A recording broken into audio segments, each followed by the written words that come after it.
Salam keluarga seperjalanan mengikut Kristus. Biarlah hari ini kita sekali lagi dibimbing dengan firman Tuhan dengan satu tema. Yabes di balik kesakitan ada kemuliaan. Saya bacakan satu Tawarikh pasal 4 ayat 9-10.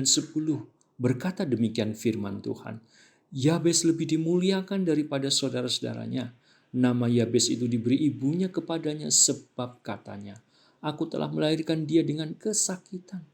Yabes berseru kepada Allah Israel katanya, kiranya engkau memberkati aku berlimpah-limpah dan memperluas daerahku, dan kiranya tanganmu menyertai aku dan melindungi aku daripada malapetaka, sehingga kesakitan tidak menimpa aku, dan Allah mengabulkan permintaannya itu.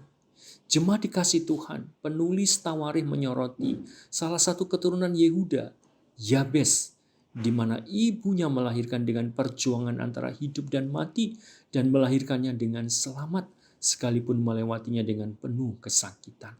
Yabes artinya kesakitan. Dicatat ia lebih dimuliakan dari saudaranya. Dan doa Yabes dari pengalaman hidup perjuangan sejak dari kelahirannya yang penuh kesakitan itu didengar oleh Tuhan perjanjian, yaitu Allah Israel.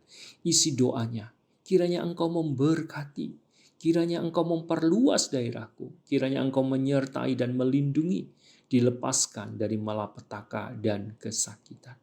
Isi doa Yabes yang didengar oleh Allah dan khusus dicatat oleh penulis kitab Tawarikh untuk mengingatkan dan meyakinkan umatnya yang baru pulang dari pembuangan, yang penuh derita dan kesakitan di bawah perbudakan Babel, supaya mereka percaya bahwa di balik derita kesakitan yang diizinkan Tuhan Yahweh perjanjian, yang menimpa mereka di negeri pembuangan Babel, Tuhan itu setia dan akan menyatakan kemuliaannya saat mereka kembali ke tanah perjanjian yang sekian lama telah mereka tinggalkan karena ketidaktaatan umat kepada Tuhan. Di balik derita yang telah mereka alami, perjalanan hidup Yabes yang ditulis dan dibaca umat saat itu supaya menguatkan kepercayaan mereka bahwa Tuhan setia dan mendengar doa-doa mereka.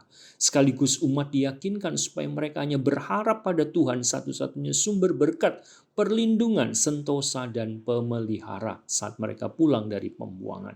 Sehingga kesakitan dan derita yang menimpa mereka pada masa lalu menjadi pembelajaran untuk umat Tuhan mengejar kemuliaan Allah ketika mereka percaya dan taat pimpinannya. Apa yang kita bisa renungkan jemaat sekalian?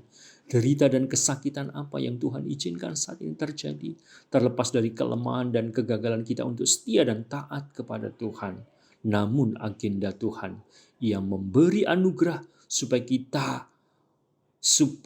kita berbalik dan mau hidup dalam pertobatan. Mempercayai di balik derita dan pergumulan kita ada kemuliaan yang Dia siapkan supaya kita makin mempercayakan penuh hidup hanya kepada Kristus penyelamat sejati sebagai jaminan satu-satunya sumber hidup, berkat, dan pemelihara yang melindungi dan menyertai sampai akhir hidup kita. Amin.